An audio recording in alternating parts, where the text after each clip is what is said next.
Hola gente, estamos en un nuevo video. Bueno, no un nuevo video, pero la amiguita está durmiendo. Y mi nuevo reloj,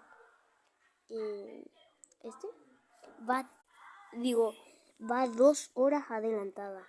Y son entonces las 3:26 y en realidad son como las 1:10 por ahí. Y se apaga solo, por ejemplo. Y voy a mirar un video. A ver, por ejemplo.